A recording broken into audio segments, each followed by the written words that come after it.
दर्पण पढ़ाए थे, इंग्लिश में क्या बोलते हैं, मिरर पढ़ाए थे ना, मिरर हम ये बता दिए थे, है ना, दर्पण बताए थे। और दर्पण में से क्या बता दिए थे, समतल दर्पण। जिस दर्पण की सतह समतल होती है उसे समतल दर्पण कहते हैं। जिस दर्पण की सतह, जिस दर्पण की क्या सतह कैसा होता है बेटा, समतल, उसे क्या कहेंगे, समतल। बात समझ रहे हैं। अब हम दर्पण में वो नया चीज देखेंगे, दर्पण जानेंगे कैसे। मान लीजिए कोई भी दर्पण, अभी दर्पण 2-3 पढ़ाएंगे। मान लीजिए ये दर्पण है, कांच है, क्या है, कांच है।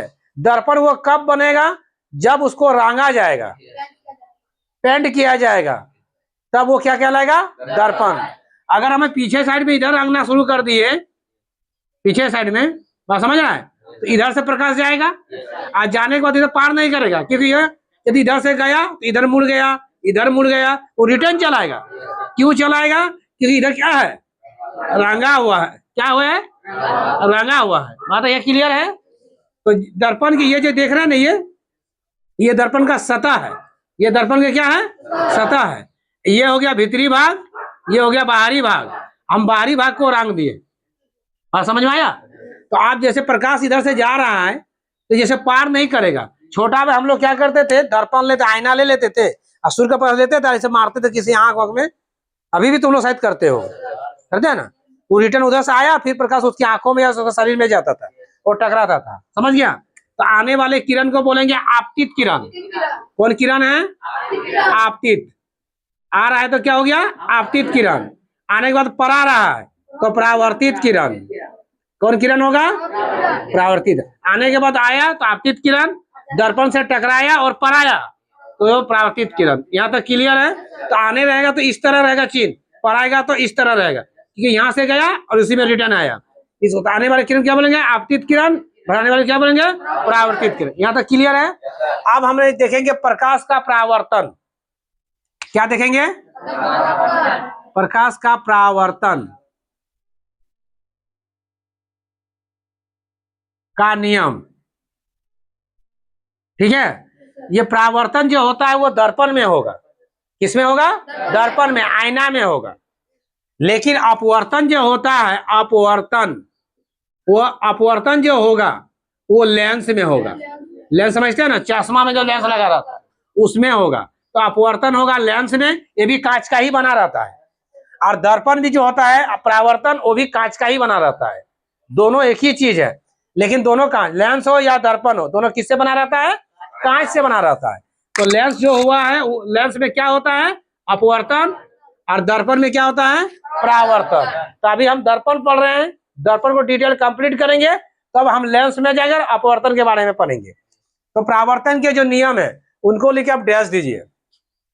क्या करेंगे हम लोग, डैश देंगे। अब थोड़ा सा पीछे हम बैक जाकर थोड़ा देख लेते हैं, ठीक है। सबसे पहले तो हम देखते हैं गोलीय दर्पण। क्या देखेंगे बेटा, गोलीय दर्पण, ठीक है। जिस दर्पण की सतह, किसी दर्पण की परावर्तक सतह किसी खोखले गोले का बना होता है, गोली दर्पण हम उसे कहेंगे, किसी खोखले गोले का एक भाग होता है, उसे हम लोग गोली दर्पण कहेंगे। पर कैसे होता है, खोखला टाइप का, मतलब गोल टाइप का रहेगा। किस टाइप का रहेगा, गोल टाइप का, वो खोखला रहता है, ठीक है। तो गोली दर्पण जो होता है वो किसी खोखले गोले का एक भाग होता है, और उसी से हमको जो दर्पण सब निकला, तो खोखला मान लीजिए इस तरह गोल टाइप का रहेगा, ठीक है। अब इस गोल टाइप का रहेगा, अगर यदि हम इस साइड को मिटा देते हैं, इस साइड को इसे मिटा दिए, अभी ये दर्पण नहीं है मेरा, अभी ये मेरा दर्पण नहीं है। बात समझ गया। अभी ये एक तरह का कांच है, एक तरह का क्या है, ये कांच है।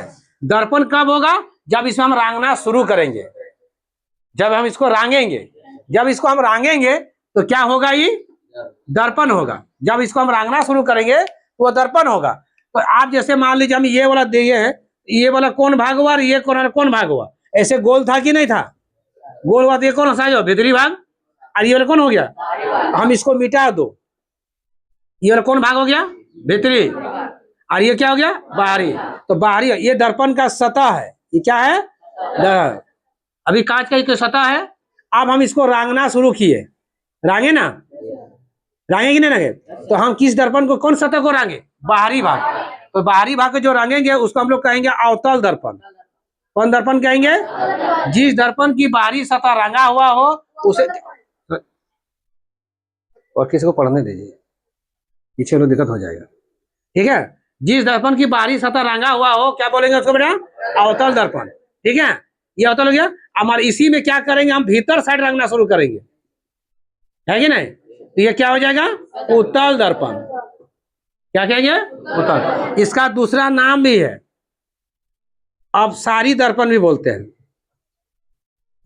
किसको? अवतल को हम लोग क्या कहेंगे? अपसारी दर्पण। और यह उत्तल को क्या बोलेंगे? अभिसारी दर्पण। क्लियर है? तो ये अब डिटेल आगे करेंगे। ठीक है, तो पहले अवतल और उत्तल तुम जान लो।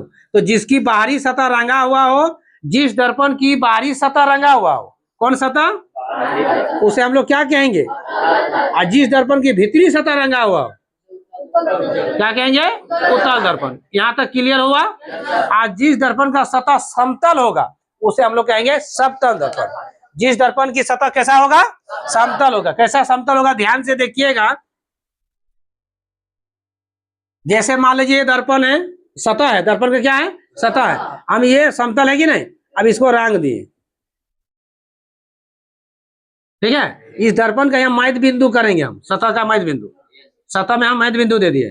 आप यहाँ इधर रंगा ले तो इधर से प्रकाश आएगा। तो यहाँ में किसी स्रोत से प्रकाश आ रहा है इस बिंदु पर, तो आने वाले किरण को क्या कहेंगे? आपतित किरण। क्या बोलेंगे? आपतित किरण। आने के बाद तो पार तो करेगा नहीं क्योंकि रंगा हुआ है, रिटर्न पर आएगा। तो पर आएगा क्या बोलेंगे? परावर्तित किरण। ठीक है, और ये बिंदु को बोलेंगे आपतन बिंदु। क्या कहेंगे? यहाँ कौन बनाया है, इस कोण का नाम रखेंगे आई, और इस कोण का नाम रखेंगे आर। अब इस आई कोण, इस कोण का नाम क्या है? बड़ा बकर बकर कर रहा है, बोलो तो तुम। उस कोण का नाम क्या होना चाहिए? है पता? नहीं नहीं, देखिए ये जो कोण है, इस कोण का नाम हो गया, आ रहा है ना, इस कोण का नाम हो गया आपतन कोण। क्या नाम हो गया बेटा? आपतन कोण। हम जैसे बोल रहे हैं, हम लगता है कि तुम बहुत ज्यादा जान रहे इसलिए पूछे तुमको। ठीक है, ये हो गया आपतन कोण। परा गया तो हो गया, ये वाला कोण का नाम क्या हो गया? परावर्तन कोण। क्या हो गया? परावर्तन कोण। समझ गया? तो ये हो गया आपतन कोण, क्या हो गया बेटा? परावर्तन कोण। ठीक है, आप देखिएगा हम लिखते हैं तो ये परावर्तन के जो नियम है वो 2 गो नियम है। क्या गो नियम है? 2 गो नियम। पहला नियम सुनिएगा, आपतित किरण, परावर्तित किरण, और इसका नाम है इस बिंदु का आपतन बिंदु। यही बिंदु है ना? ठीक है, क्या नाम है इसका? आपतित किरण। इसका नाम क्या होगा? और आपतन बिंदु, तीनों एक ही समतल में है। क्या लिखोगे? आपतित किरण, परावर्तित किरण और आपतन बिंदु तीनों एक ही समतल में है। आप आपतित किरण लिखेगा, कोमा देके क्या लिखोगे? परावर्तित किरण और आपतन बिंदु तीनों क्या है? एक ही समतल में है। किसमें है? एक ही समतल में है। एक ही समतल में, तीनों एक ही जगह है कि नहीं? एक ही जगह खुटा गड़ा है कि नहीं गड़ा? तीनों। बात समझ यहाँ तक क्लियर हुआ? 2 नंबर पॉइंट आइए, ये जो यहाँ ने आपतित जो किरण आता है आपतन कोण बनाया, यानी आपतन कोण नाम दिया इसका, और इसका नाम क्या दिए? परावर्तन कोण। तो आपतन कोण परावर्तन कोण के बराबर होता है। क्या लिखोगे? आपतन कोण परावर्तन कोण के बराबर होता है। यदि ये 45 है तो कितना होगा? 45 होगा। कि दोनों क्या बोल रहा है? बराबर बोल रहा है। जितना ही आएगा उतना ही भागेगा। बात समझ आ रही है ना? तो आपतन कोण परावर्तन कोण के बराबर होता है, अर्थात हम लिख सकते हैं आई बराबर आर। तो 2 पॉइंट होगा किसका?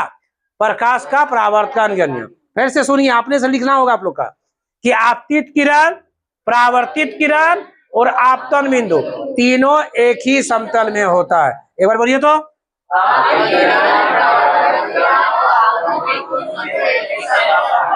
और एक बार बोलिए।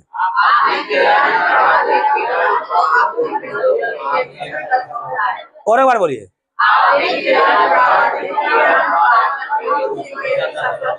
एक पॉइंट समझ में आ गई? दूसरा पॉइंट है कि आपतन कोण परावर्तन कोण के बराबर होता है। क्या होगा? और एक बार बोलिए। लिख सकते हो?